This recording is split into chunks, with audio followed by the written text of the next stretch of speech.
بسم اللہ الرحمن الرحیم۔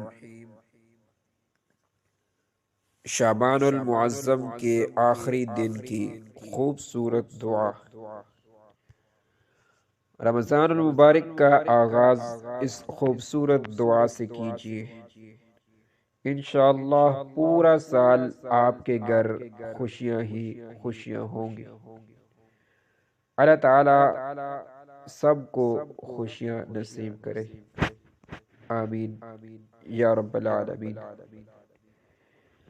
حضرت عبادہ بن صامت رضی اللہ تعالی عنہ فرماتے ہیں کہ رسول اللہ صلی اللہ علیہ وآلہ وسلم جب رمضان قریب آ جاتا تو ہم سب کو یہ دعا سکھاتے تھے کہ اے اللہ مجھے رمضان تک پہنچا دے، اور آپ مجھے اس مہینے میں گناہوں سے بچا لیجئے، اور اس مہینے کی عبادات کو میری طرف سے قبول فرما لیجئے۔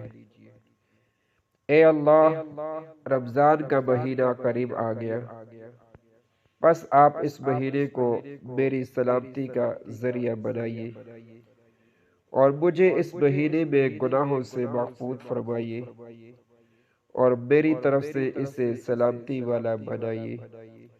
اے اللہ، مجھے صبر اور اجر کی امید کے ساتھ اس کے روزے اور تراویح کی توفیق عطا فرما، اور اس مہینے میں مجھے کوشش کرنے کی، محنت کرنے کی، طاقت کی اور چستی کی توفیق عطا فرما، اور مجھے بچا اس مہینے میں اکتاہٹ سے، تھکنے سے، سستی سے اور اگنے سے، اور اس مہینے میں مجھے شب قدر نصیب فرما، جس کو آپ نے 1000 مہینے سے بہتر بنایا ہے۔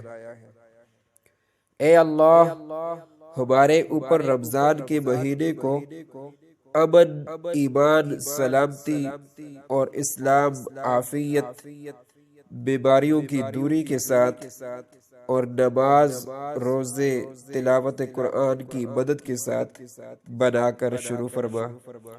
اے اللہ، ہمیں رمضان تک پہنچا دے، اور اس مہینے کو ہمارے لیے سلامتی والا بنا، اور سلامتی والا بنا، آمین یا رب العالمین۔